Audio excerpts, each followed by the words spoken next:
Hello, everyone. Welcome to another segment of Movie Review Monday with Frankie and Herb. My name is Frankie. And my name is Herb. So, today we're going to be talking about the very much anticipated Fast X, Oh yeah.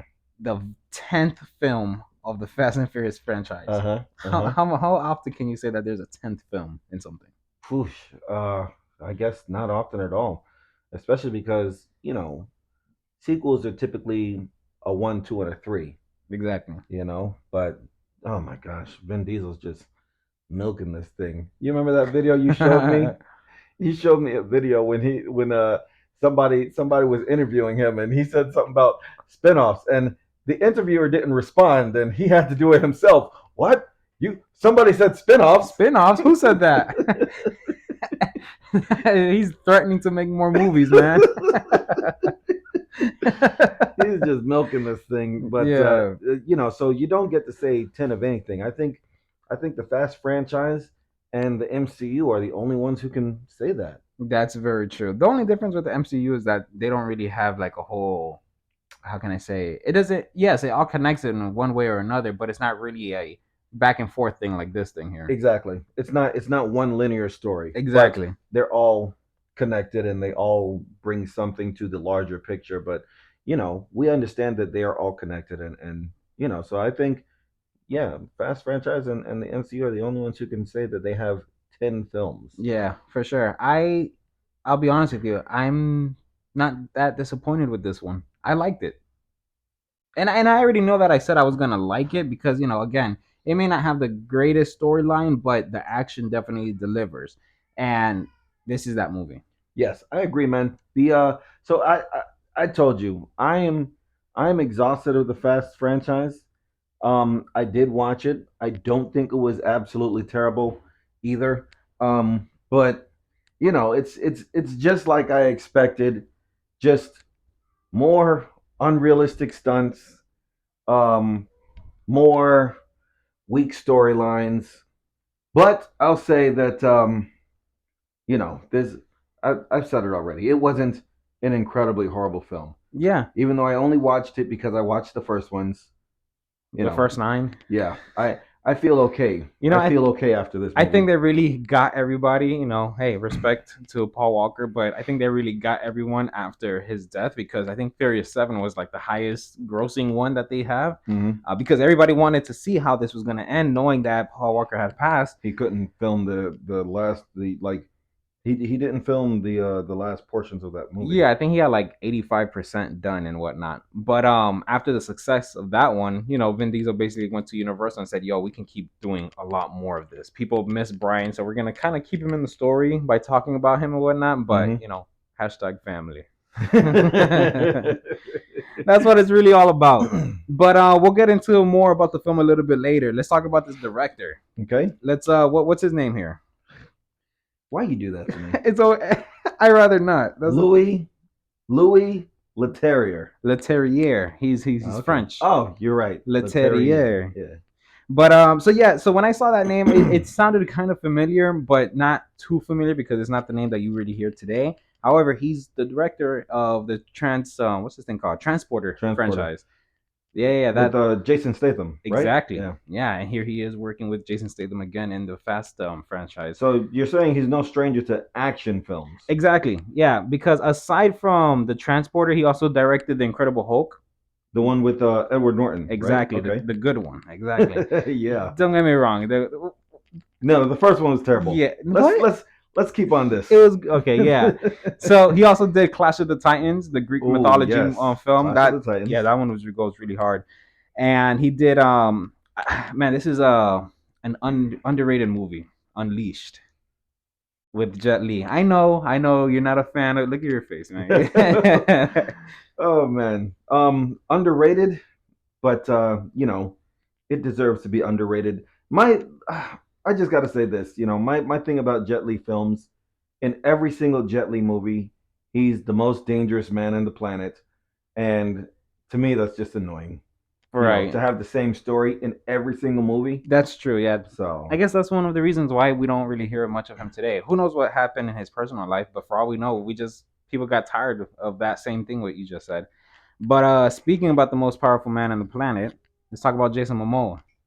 Jason Momoa. Yeah. Oh, what were you gonna say? No, just that he was basically the most dangerous guy in this film. That's true, man. Jason Momoa. So so in this movie, Jason Momoa had a lot of time to plan his revenge. Had so much time to plot his revenge Yeah. against Dominic Toretto, and and I think they put his they added him to the story very nicely, and easily the best part of this film. Yeah, he definitely stole the show when the camera was on him. I wasn't a fan of how he was portraying his character in the trailer, but then again, that's just in the trailer. You don't really get to know his character Yeah. until you watch the film. And man, he delivered that spoiled rich kid character perfectly. Yeah, Exactly. honestly. So I didn't even think about that because in my head I'm just thinking about him wanting revenge. But yeah, he did grow up rich, Mm-hmm. being raised as his son. Oh my Yeah, being goodness, I didn't the even drug think about kingpin's that. son. Yeah, Yeah. exactly. Oh my That's gosh. why that gave me the impression of how he was so comfortable to act the way he was acting. He acted like that douchebag, spoiled kid that doesn't care about getting in trouble, you know. Yeah. And the stuff he was wearing, His character was definitely eccentric. That word trips me up. Eccentric. eccentric. Yeah. If you know the word, you know what I'm talking about. But his character was definitely like a little flamboyant, flashy, Yeah. and it fit to see this giant muscular. Oh my To goodness. see Aquaman. Jason Momoa did such a good job in Yeah, this film. he really did. Jason really took that man, props to him to really stepping out of that badass, you know, character that he's usually portrayed in Game of Thrones, Aquaman, his fierce look and everything like that. So it's really cool to see him like that. And on top of that, play a Brazilian character. He's born in Hawaii. Yeah. You know, he's nowhere near Brazilian. Well, I don't Mm-hmm. really know, but you know, you get what I'm saying. You know, I'm Yeah. pretty sure he didn't grow up like that. So there goes another reason as to why Jason Momoa did a great job in this film, showcasing his acting skills and portraying a whole different ethnicity. It reminds me of the other day we asked or a few weeks ago we asked our audience about characters that you like to see step outside of roles. Right. And it's like you just said, normally Jason Momoa is either an incredibly tough character or just a bad dude you don't want to mess with, and he got a good chance to just like play around on this set, and man, he delivered. Yeah, I'm excited for Aquaman too. Let's talk about an interesting character that I wasn't really caring to see in this film in the franchise. I guess I don't know. This finale felt like they were just adding some major stars, but I wasn't too disappointed with this one. Brie Larson. Yeah. So one thing about this finale that I think everybody's going to come back. Anybody, large roles, small roles, I think they're going to do their best to bring back as many people to this trilogy of a finale. But Brie Larson. Uh, so my thing about her is I've seen it recently. She's got commercials and some of the roles she's been doing. Hollywood is trying to make her a like an action star, Mm-hmm. and I just don't like. It's not selling to me. Yeah. You're not I'm buying. not buying it. Right, They right. aren't selling it to me. They're trying to make her some action star. Anytime I see Brie Larson, what immediately goes to my head? Uh, uh um, High school student selling drugs from 21 Jump Street. Oh, That okay. that's the only thing in my head when I see Brie Larson. Really? Upset because I think she found she was dating a cop at prom. really. Nothing else comes to my mind when I You think of Brie Larson. you weren't a fan of Captain Marvel? Absolutely not. Captain Really? Marvel is like the third worst Marvel film. But is it because you watch the comics more, like you know more into her character, or what was it about the film? For me, about the film is that so it wasn't necessarily the film, but Marvel did a really horrible job at selling this action movie, right? And I know that Hollywood has a thing about women leading action films, Mm-hmm. but they definitely missed it with Miss Marvel or with Captain Marvel. Marvel missed it with Captain Marvel. Okay, all right. Well, I mean, speaking of that, we're talking about how Vin Diesel revealed how there's gonna be some type of spin-offs and whatnot. I'm pretty sure he's gonna give Michelle Rodriguez and the character who plays Mia whatnot.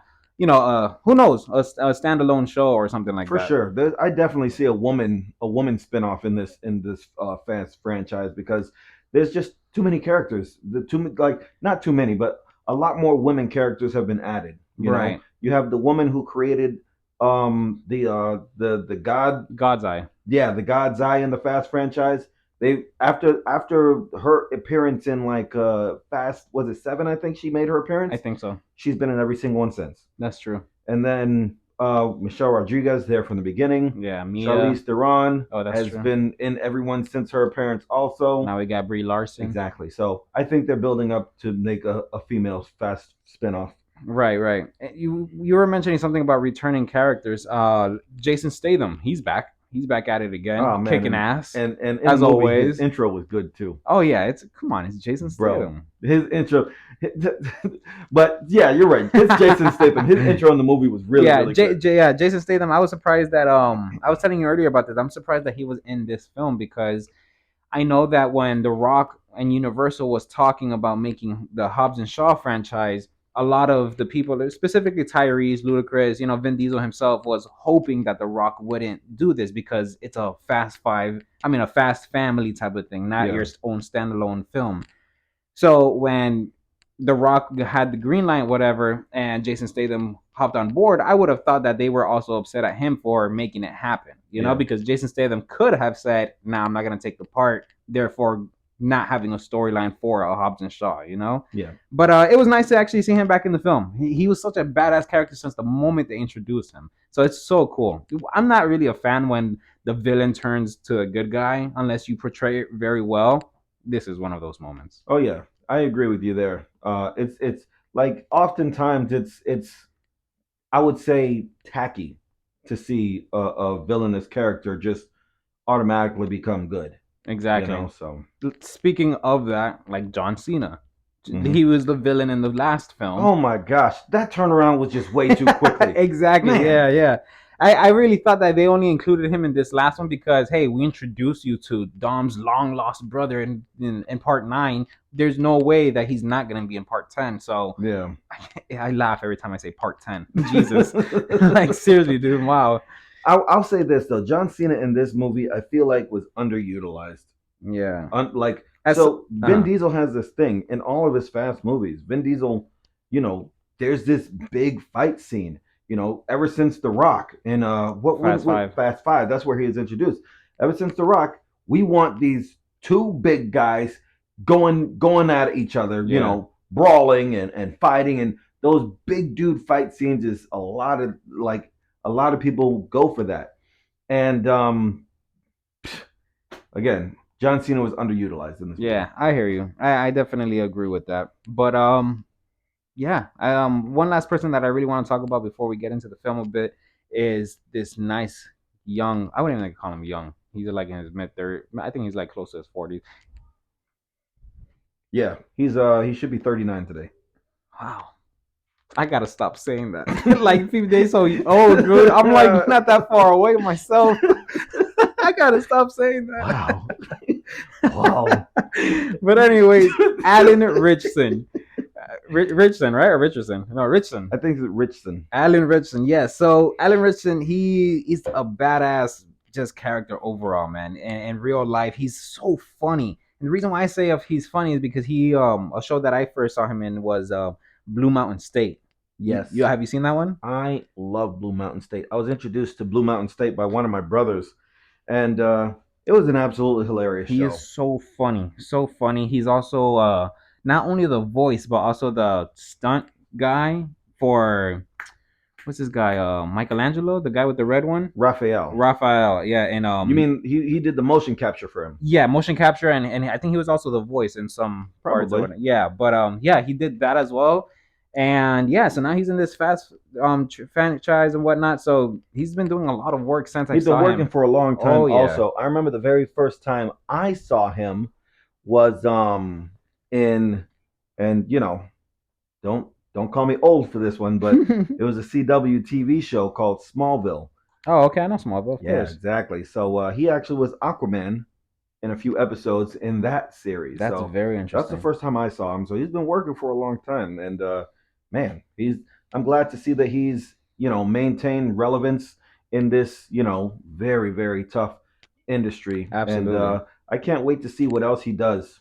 In Hollywood in this Fast franchise. I'm excited to see him. Yeah, for sure. I have a lot of respect for these really big built dudes, because a lot of times they're only, I wouldn't say main use, but a lot of times that they're mainly used for in films is stunt doubles. Hmm. So to see him being in front of the camera saying I'm more than just muscles, Yeah. that's really cool. So hats off to him. The Fast 10 cast is just amazingly overall. I think they did great with this job with this film. Again, I'm not too disappointed about it. So let's talk about a little bit about it. Let's talk about it. So in this movie, Dominic Toretto has this new enemy come around, and they learn that this guy is looking for him, and he turns out to be the son of the villain From Fast in Five. Fast Five, Yeah. right? So he survived this car crash on the bridge where they had this giant safe chase, Mm-hmm. and he's spent, Classic. yeah, Classic scene. good Yeah. scene, good scene. He spent all this time plotting his revenge, making relationships with crazy amounts of people. He's been spending tons of money and getting access in so many places just to get his revenge on Dominic Toretto. And guess what? Just like the last 9 movies, they don't win. Well, I wouldn't say he didn't win in this. That's Well, true. I Yeah. wouldn't say he didn't win. Yeah, there were some wins and losses for him for sure. For Uh, both characters, let's say. you know what I think is funny about all the Fast franchises is, this movie started off with this racing crew, right? And it turned into this wild action movie. Yeah. But because of how it started, they have to put that race scene in every single They movie. have to. That's right. Yeah, yeah. And that's in that race scene. This is where Vin Diesel and this is where Dominic Toretto and Dante Reyes meet in the film, Mm-hmm. right? This is where they meet in the film. So Dante Reyes knows who Dominic Toretto is, and Dominic Toretto has only heard of Dante Reyes. But in this scene, this is where they actually meet, and you know he's trying to show his authority and his power to Vin Diesel by paying all the people in. They always show up at that party scene. They're meeting up, and Yeah, the car everybody's meet. showing off the cars to everyone. Yeah. So Jason Momoa's character has paid everybody at that party to be on his side. And he says, "Oh, Dominic, where are your friends now?" Because half the block is pointing guns at Vin Diesel. Yeah. And then so many other, Vin The other Diesel, half. you think you could buy my family with money? And then the No. other half of the block is pointing guns back at Jason Momoa's character. And then they say, you know what? Put the guns down. Let's just race. Let's race. Let me tell you Ooh, something, going man. back to the old school. In this scene right here, Yeah. Jason Momoa's absolute evil was shown. Mm-hmm. I loved it. I love this scene. Yeah. That's what really showed like, oh, this is what we're dealing This with. guy is serious. Yeah, this is what we're dealing with. Oh my. Because there's people that goodness. just talks, but this is guy that just does before the talking. Exactly. So yeah. So in this scene is where you really see how evil Jason Momoa's character is in this scene, and man, I think Jason Momoa did so good overall in this entire film, the way his character was portrayed, man. And Vin Diesel, another Dominic Toretto, same thing. Family, and some, unrealistic car stunts. But again, I did like it. I like the chase scene at the end mm-hmm. when John Cena came through and everything Yeah, basically pinpointed to how everything was going to end for the franchise itself. Well, that's so it doesn't actually show anything about the franchise ending, That's true. right? So in the last scenes of the movie, it's obvious that there's going to be another one. Besides Vin Diesel announcing there's a trilogy, they ended it at a very okay point in the movie. Yeah. We actually got two crazy endings. You know, in this film, Letty, Letty is imprisoned early on in the movie Right. in a chase scene. In a chase scene, Letty is imprisoned early on in the movie, and she spends the rest of the movie in prison. Mm-hmm. Right? Charlize Theron's character comes and tries to break her out of prison. Right? Only to find out they're on freaking Antarctica. Antarctica. They Antarctica. break out the prison to an ice field. Yeah. Insane. That's yeah. You know, Like and there's no surviving that. so I think, and then there was a second ending, right? There's a cameo at the end, and They're doing a Marvel. They're legit doing a Marvel. yeah, Oh my goodness. there's a cameo at the end, and you know it just sets off. It sets really high expectations for Fast X Part Two. Yeah, one thing that I saw was you know how the whole slogan was the end of the road is here or something like that? Or Mm-hmm. the end of the road? Yeah, the end of the road. And then I saw something that goes the end of the road and then fade in continues. The end of the road continues. Oh man. Oh, bro, they got us real good thinking this is legit the finale. They got us. I even They did. But you know, uh, um, I don't like action movies. you don't. I only watched this Fast movie because I watched the first nine, and I'll say, It looks like you're gonna watch 11, 12, and 13. yeah, right. So I was very satisfied with this movie, especially after Fast Nine. Fast Nine was just straight trash. It really was. Fast Nine was just, oh my gosh, like there were lines in the movie. You know what I hate? I hate when movies are aware that they're movies. And Yeah, like breaking the fourth wall type stuff. exactly, Really? it's fun with Deadpool because Oh, that's okay. the character that Deadpool is. That's one of Yeah. his abilities, you Yeah, know? yeah. But in a movie that's supposed to be taking place in the real world, Right. you have Tyrese saying, "Bro, people have shot at us in a circle and we survived. Yeah. How does that happen?" And Ludacris says, "Boy, you talking like you in a movie or something." Right. That just pisses. Fast Nine was straight garbage. This was a really good turnaround for the franchise. That's what I'm gonna I say. agree. I agree. What would you rate it? Oh wow. So I would rate it from 9 and 8. You know, the past two films that we saw before. You know, the great. You know, part 7. I would honestly say I would give it a good 7.5, maybe 8. I'm right there with you, 7.5. Yeah. And most of that is my prejudice against action films. Right? I Vin gotta, Diesel. I gotta put you on a real good action film. If you know a good action film that we could show Frankie, please let us know. Cause Jesus, nothing makes this guy happy. but I'm just gonna say that after Fast Nine, Vin Diesel and the Fast family has a lot of making up to do.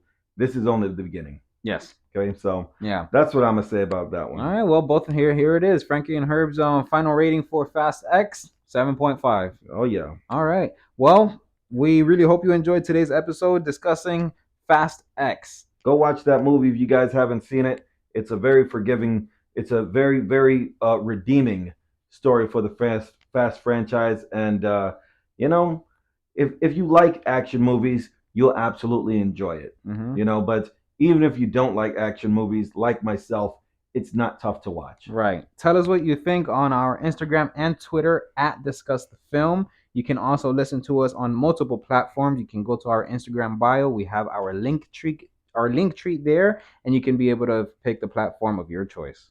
Oh yeah. So, my name is Frankie. And my name is Herb. We'll talk to you again soon.